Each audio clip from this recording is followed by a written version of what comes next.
উচ্ছেদৰ দৃশ্য একেটাই, ই গোৱালপাৰাই হওক বা ধুবুৰীয়ে হওক।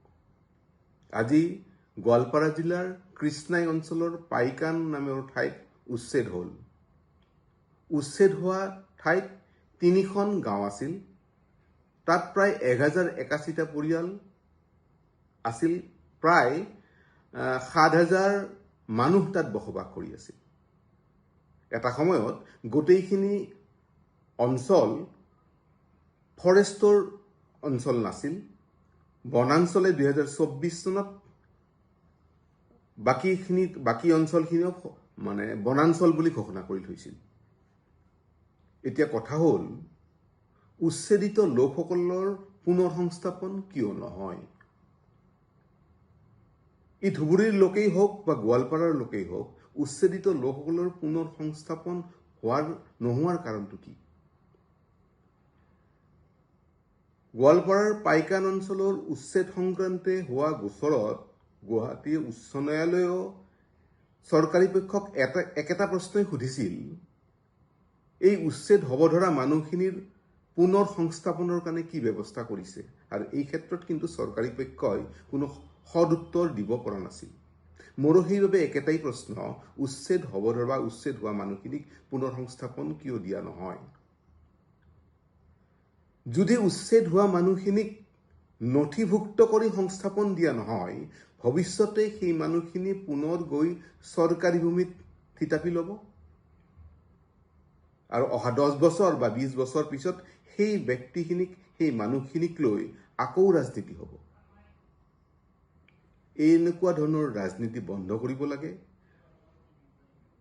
উচ্ছেদিত মানুহখিনি যদি বাংলাদেশী মানুহ হয়, তেওঁলোকক অতি শীঘ্ৰে বিতৰণ কৰিব লাগে, আৰু যদি স্বদেশী মানুহ হয়, ভাৰতীয় মানুহ হয়, তেওঁলোকক পুনৰ সংস্থাপন কৰাৰ অত্যন্ত প্ৰয়োজন আছে বুলি মই ভাবোঁ। উচ্ছেদৰ দৃশ্য একেটাই, ই গোৱালপাৰাই হওক বা ধুবুৰীয়ে হওক। আজি গোৱালপাৰা জিলাৰ কৃষ্ণাই অঞ্চলৰ পাইকান নামৰ ঠাইত উচ্ছেদ হ'ল। উচ্ছেদ হোৱা ঠাইত 3খন গাঁও আছিল। তাত প্ৰায় 1081টা পৰিয়াল আছিল। প্ৰায় 7,000 মানুহ তাত বসবাস কৰি আছিল। এটা সময়ত গোটেইখিনি অঞ্চল ফৰেষ্টৰ অঞ্চল নাছিল। বনাঞ্চলে 2024 চনত বাকী অঞ্চলখিনিও বনাঞ্চল বুলি ঘোষণা কৰি থৈছিল।